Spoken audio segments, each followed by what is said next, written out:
भोजपुरी जगत की कोकिला कही जाने वाली शारदा सिन्हा 11 दिनों से दिल्ली के एम्स में भर्ती थी।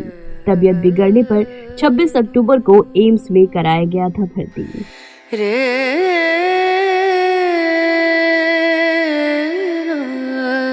संगीत की देवी और बिहार की स्वर कोकिला के रूप में अपनी पहचान बनाने वाली पद्मश्री से सम्मानित शारदा सिन्हा का निधन दिल्ली के एम्स अस्पताल में मंगलवार की रात को हो गया।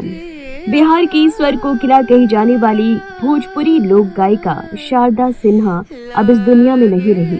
उनके बेटे ने सिन्हा के ही आधिकारिक फेसबुक पेज पर एक पोस्ट के माध्यम से सभी को ये जानकारी दी। आपको बता दें कि इसके बाद से शारदा सिन्हा को लोग श्रद्धांजलि दे रहे हैं। सोशल मीडिया पर उनका एक गीत वायरल भी हो रहा है जो उन्होंने 7 साल पहले ससुराल में गाया था। आपको बता दें कि 7 साल पहले अपने ससुराल में स्वर कोकिला शारदा सिन्हा ने अपने गीत से लोगों को भाव विभोर कर दिया था। मौका था बेगूसराय जिले के मंझोली में 18 मई 2017 को आयोजित जय मंगला कांवर महोत्सव का। ससुराल में अतिथि के रूप में पहुंची शारदा सिन्हा ने मंच पर मौजूद मैथिली के प्रसिद्ध कवि विद्यापति की जय जय भैरव असुर भयाउनी गीत से लोगों को मंत्रमुग्ध कर दिया था। मंच से उन्होंने 5 मिनट की प्रस्तुति दी थी और अपने सुरीले स्वर में जब उन्होंने जय जय भैरव असुर भयाउनी गाया था तो ये गीत सुनकर लोग भाव विभोर हो गए थे। शारदा सिन्हा मैथिली, भोजपुरी और मगही में लोक गीत गाया करती थी। हालांकि उन्होंने बॉलीवुड में भी कई सारे गाने गाए हैं जो कि काफी लोकप्रिय भी हुए हैं। इनमें से फिल्म मैंने प्यार किया का ये गीत कहे तो से सजना ये तोहरी सजनिया है और फिल्म हम आपके हैं कौन में ये गीत जो बहुत ही मशहूर हुआ था, बाबुल जो तुमने सिखाया जो तुमसे है पाया सजन घर में चली और गैंग्स ऑफ वासेपुर का ये गीत तार बिजली से पतले हमारे प्यार अभी तक लोगों की जुबान पर चढ़ा हुआ है।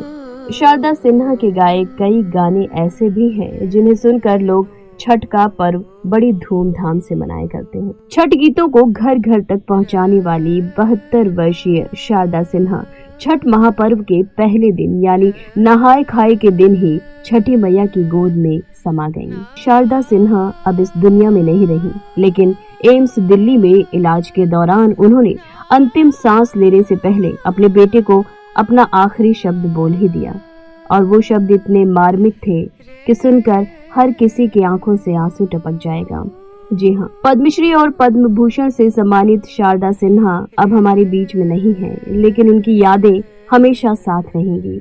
छठ महापर्व के गीतों को नई ऊंचाई तक पहुंचाने वाली शारदा सिन्हा को पूरा देश छठ के ही दिन अंतिम विदाई दे रहा है।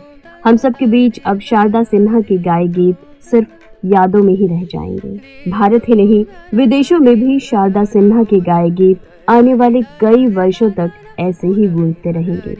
छठ महापर्व के पहले दिन यानी नहाए खाए के दिन ही बिहार की स्वर कोकिला शारदा सिन्हा का निधन वाकई में हृदय विदारक है। इससे करोड़ों छठ प्रेमियों को गहरा सदमा लगा है, लेकिन उससे भी कहीं ज्यादा उनके कहे आखिरी शब्द ऐसे हैं जो हर किसी को रुला देंगे।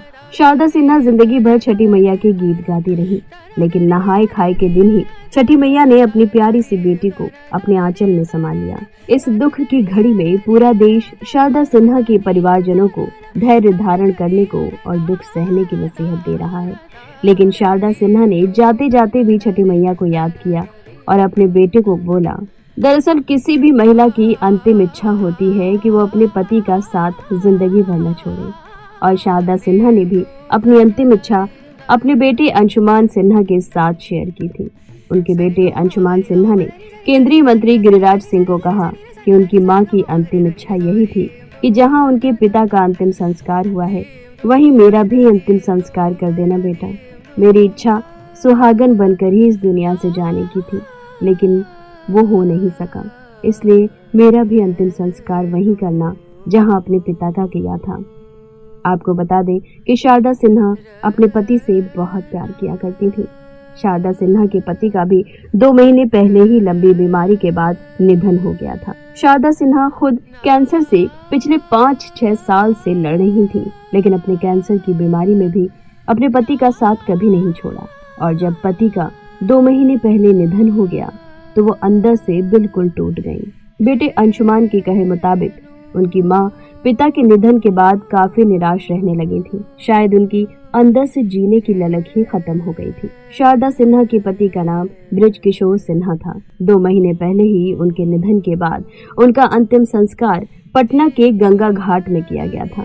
आपको बता दें कि शारदा सिन्हा बिहार के बेगूसराय की रहने वाली थी। बेगूसराय शारदा सिन्हा का ससुराल था। उनके पति बृजकिशोर सिन्हा भी शिक्षा विभाग में ही काम किया करते थे। हालांकि शारदा सिन्हा का जन्म बिहार के सुपौल में हुआ था। शारदा सिन्हा लोक गायिका के साथ साथ समस्तीपुर कॉलेज में प्रोफेसर भी थी।